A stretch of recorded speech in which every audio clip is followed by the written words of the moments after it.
Hi, welcome to Retire Earlier and Retire Better at home or abroad, whichever suits you best. In this video, we're going to touch on some of the ways that we can achieve confidence to take the leap from living the life of attempting to achieve a goal such as FIRE, financial independence, retire earlier, and then moving on to the next step, which would be a totally different lifestyle of actually making the leap and avoiding that one more year syndrome, which is so common in this space.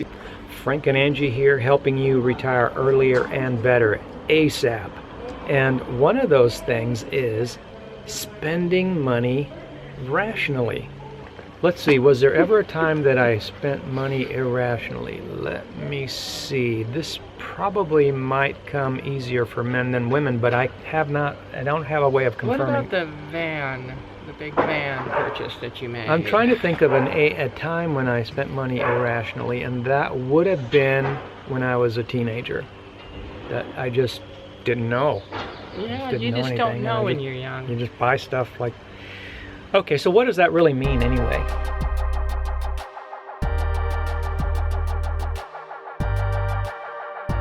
You know what a sailor would be saying right now? White caps, white caps!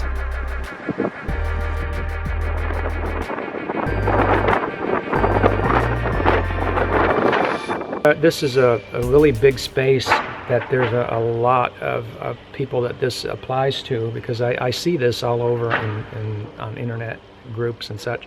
It mostly has to do with people that have an upbringing. They were brought up in families with higher incomes. So it's a habit. And so I think when you're raised a certain way, you have this mindset and paradigm that it becomes so ingrained that it becomes a belief. Mm-hmm. And so therefore, once it becomes a belief, rationality goes out the window, because you believe that this is the way to do it. And you believe that over the years you acquire reasons. You stack up reasons for your beliefs, and it just reinforces your belief. For example, if you've always bought everything new and at the store, at the regular retail stores, for example, you may have the impression that if you bought something at a discount or a discount store, or even, let's say, secondhand, there's something wrong with it. There's something wrong with the item, or it's a garbage item, or it's we don't do those things. There are ways to get new items at discounted prices, and I don't mean like 10% markdowns. I mean like, so low that they're just like for half or something. Mm-hmm. Depending on your upbringing and your ingrained belief system and paradigm that you're sitting on. So we've established that. So then what happens is, when a new idea reaches us and we say, okay, look, we can save a large majority of our money, we can focus on doing investments, real estate, this and that, and you know what? We can just have a lot more options in life if we do this. Mm-hmm. Or we can start a business and have the business provide a lifestyle. The bottom line is, no matter which one of these options and choices you choose, spending money rationally is part of the deal. You've seen these multi-millionaire athletes that go bankrupt. Mm-hmm. They didn't spend money rationally. And you see people that win the lottery all the time that go bankrupt. They didn't spend money. Movie stars, celebrities. Movie stars go bankrupt. Anybody can go bankrupt. It doesn't matter how much money you're making. It's not about the money. It's about your belief system when it comes to spending money, and how to overcome your block in your belief system. Let's help people overcome this paradigm shift. And it's not as simple as saying, look, go buy this, because people will just resist it. Mm-hmm. Go buy things this way and do it this way. It requires a deep dive into your beliefs. For example, let's say that you go buy a brand new shirt. You spent $40 on a new shirt, took it out of the package, you wore it, you put it in a washing machine in a day or two. At what point did it become a used shirt? Good question. Yeah, at what point did it become a used shirt? So then what we're talking about is the ability to get that brand name shirt,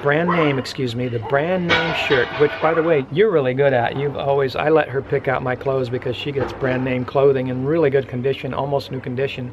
Actually, it's a new condition. I haven't seen you get anything that wasn't in new condition. Because I know better to do that. Yeah, she just does a great job. I just let her do it, And, you think, well, they're my clothes. I should pick them out. But no, I let her do it. So anyway... Well, you don't really like to shop for clothes I don't anyway. like to shop for clothes anyway, but... yeah, I'm too rational when it comes to that. Oh, it's $1. I'll take it. But I pick them out. But she picks out brand name clothing in new condition, and it's like $4. So you're trading off 2 days worth of use for 90% of the wear. It's kind of like buying a vehicle brand new, driving it off the lot. Exactly, I was going to say that. And then the first year it loses like, what, 25%? I don't remember the exact figure of its value. It's just the same principle. And that's where the rationality comes in. You just gave away 90% of the value. And this is how we create value in our lives, when we understand and realize that the reason we're telling ourselves, no, I have to buy it new, and then pay that 90% of the value up front and then lose it within a short amount of time. Understanding that because of your belief, there's nothing that has changed in that shirt other than you wore it one time and put it in the machine. It's still in new condition, but yet you just gave away 80 to 90% of the value. So you're putting back value into your life. That's another way of looking at it. You're putting that 80 to 90% back into your financial life by spending your money rationally. We just used clothing as an example, but this applies to everything. Yes, it sure does. There are ways that we teach in our educational courses to actually purchase items that are brand new for 50%. And I do it all the time. Clothing is just one of the examples, right? But it's just everything: clothing, food, shelter, transportation, travel, everything, hobbies, anything. You just put it on the list and it's all there. So the irrationality part of it is when you're paying the full price, you're giving away the value. But when you're paying the reduced price, as long as you're getting the same item, in other words, maybe the item is brand new. For example, we have gotten brand new items for 50% off or less than retail, and we do that on a regular basis.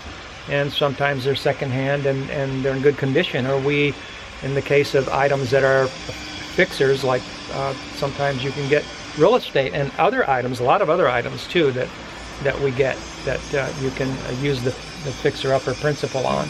And it's creating value and putting it back into your finances rather than losing value. Should we talk about the irrational spending of being emotionally down or something, and then people go out and spend money to make themselves feel better, but it doesn't last There very are long. other aspects and other ways in which emotions affect people, and the other way is using emotional buying in order to fill some sort of a void. The reason for the void needs to be analyzed. It takes introspection. A person needs to spend time realizing, stopping themselves when they're doing it and thinking, how am I feeling right now? Why? All right, so there's more sides to the emotional buying than just what we talked about. So there's other emotional issues, and a lot of times emotions are there to people are either resisting some sort of a new paradigm or something that's attacking their belief, or they're using it to fill some sort of emotional void. And so it's important to stop, and when you're engaging in the behavior, and it's like just asking yourself, how am I feeling at this moment? And just really stop. Don't make it really quick. Really stop and keep thinking about it until you get the answer. You may not have the answer right away, because it's buried deep down in your emotions. It's kind of sad, really, and whatever. It doesn't have to be addiction. Well, it doesn't have to be sad. It's part of life. It's growth, and it's a growing process for people, and it's a positive thing, because growth is positive, and you're making an improvement in yourself.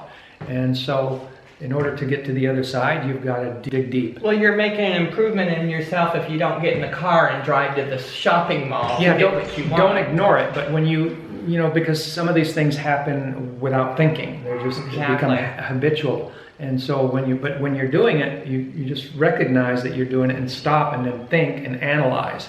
And so it calls for introspection. And as I said, it may not come to you right away. And just write it down and say, well, I was, and actually you really should just keep thinking about it until you get to the bottom of it, just all day. How are you feeling and why were you feeling that way? Because first comes, well, how was I feeling? Mm-hmm. And what is the cause? What is it that's causing me to feel? And it could be very deep and it may not come forward right away. And and you just learn a lot about yourself. And a lot of times you'll just become a better person over it, But you know that it's there because you're giving away all your financial value to everybody else, and you end up with just used stuff anyway that is worth 80 to 90% less than what you paid for it. And you're doing it, but you don't know why, and you don't know how to stop. So this should help you analyze and become introspective and figure it out and be able to move forward into your new paradigm, your new belief that will lead to your happiness, because you will be more financially free. Even people that have money, this is not about not having money, because there's a lot of people that worked for many years to achieve a financial level. Mm-hmm. And then when they get there, perhaps they didn't really spend any time being introspective and learning about themselves and what they really believe and how they feel. And then they get to this level where they think, oh great, I get to spend money now. And they go out and do it, and they are becoming consumers, for lack of a better terminology. Isn't that what Michael Jackson did? You told me one time that he just buys things on eBay, millions of dollars worth of stuff. Well, it could be things happening in your life that are maybe negative, and you are trying to feel better over those things, But there are other ways to feel better about things, And sometimes it just takes talking with a close friend or something like that, and getting some spiritual guidance or what have you. But a lot of times people have money, plenty of money, and they just are expecting that buying things is going to give them a certain kind of fulfillment, and then when they don't get it, but they see the results of that is that they end up with a bunch of stuff that they're not really using anymore, and it isn't worth. It's worth a lot less than what they paid for. So all they're seeing is the icing on the cake, the superficial things that are happening, and they know that something's there, but they're not sure what it is. All right, so we've touched on some of the ways, absolutely not all of the ways, that we can look into gaining confidence, be financially independent, retire earlier, leave our jobs, leave our employment, and move on to a new stage of our lives. And I understand the fear and the trepidation. So confidence comes from having trust in the ability to, see something through, see your plan through. If you would like some help with that, check out the links below and see if we can help you out. You know what to do if you like the video. Thank you for watching. Let's all make really rational buying decisions. Thanks for watching. Have a nice day. Bye-bye. There is another aspect to the emotion, and it's not just oh my gosh. Oh no, I hope this video. Let's just go inside. I hope the video's not getting This is why I don't come. What is it that this is?